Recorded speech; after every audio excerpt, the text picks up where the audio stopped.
Mastertrav14 here. Welcome to Storytime Tuesday. Now, this new series is going to be, well, not me telling you stories because I'm not the best reader. I'm just not good of a reader, but I still want to make this series happen. So I'm putting the story into a bot. Now, these are not my stories. These are other people's stories, and just actually stories that a lot of people are experiencing. And some are actually scary, some you might believe or not. Some I personally might not believe, but I'm most likely going to believe everyone I post because I'm posting it. But yeah, I hope you enjoy the series. I'm not going to upload every day, or at least not on Mondays because I can't post on Mondays, but every other day I should be posting. Except for Saturday and Sundays because then I do live streams at night. So anyways, let's get into this series, or this story, and this story is about Flight 401. It was about a story.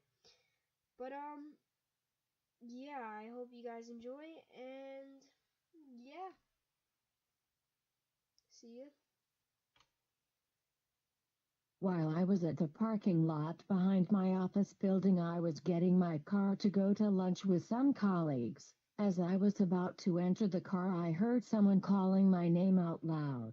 It was a familiar voice, but I was the only one in that area at the time. I looked up and saw no one there, which was rather strange because I could swear I heard that voice just merely a few seconds ago, and it couldn't have been more than 2 meters away from me. But there was no one there. It wasn't extraordinary the fact that no one was there, because normally only a few cars parked there every day and all of them were still in the office except for me. I decided to let it go and just not pay any attention to it.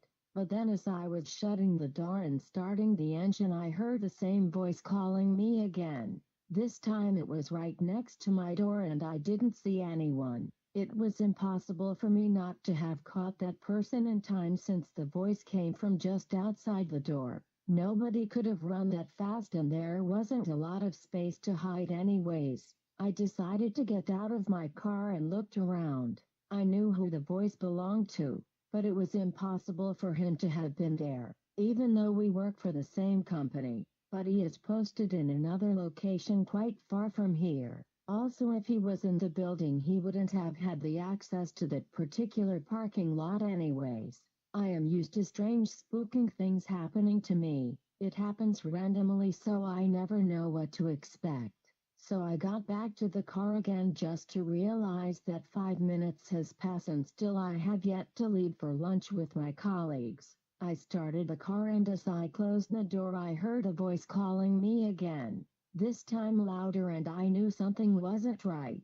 I went to lunch and didn't tell anyone about this. Besides, if I was to tell them, they wouldn't have believed me anyway. So I went back to work, and because it was a Friday, I totally forgot about the situation completely until Monday afternoon when I met the HR manager. Since I am close with her, we talked for a while. I asked her about a colleague which I haven't seen for a while, and she informed me that he has died a few weeks ago when I was away for my vacation. I never knew anything about his passing away. I was mostly shocked and didn't say anything to her until the next day. It was the voice of this dead colleague that was calling me the other day. I don't get scared by these things anymore, because it keeps on reoccurring in my life.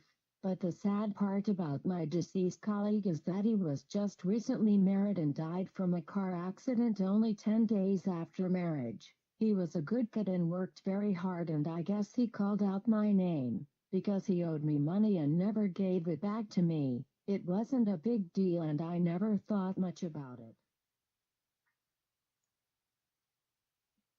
Okay, guys, that's the end of that. Thanks for watching Storytime Tuesday. Wow, the story just put chills down my spine. It definitely did. But yeah, I hope you guys enjoyed. Please like, subscribe, and favorite if you enjoyed. I'll see you guys later, and peace out.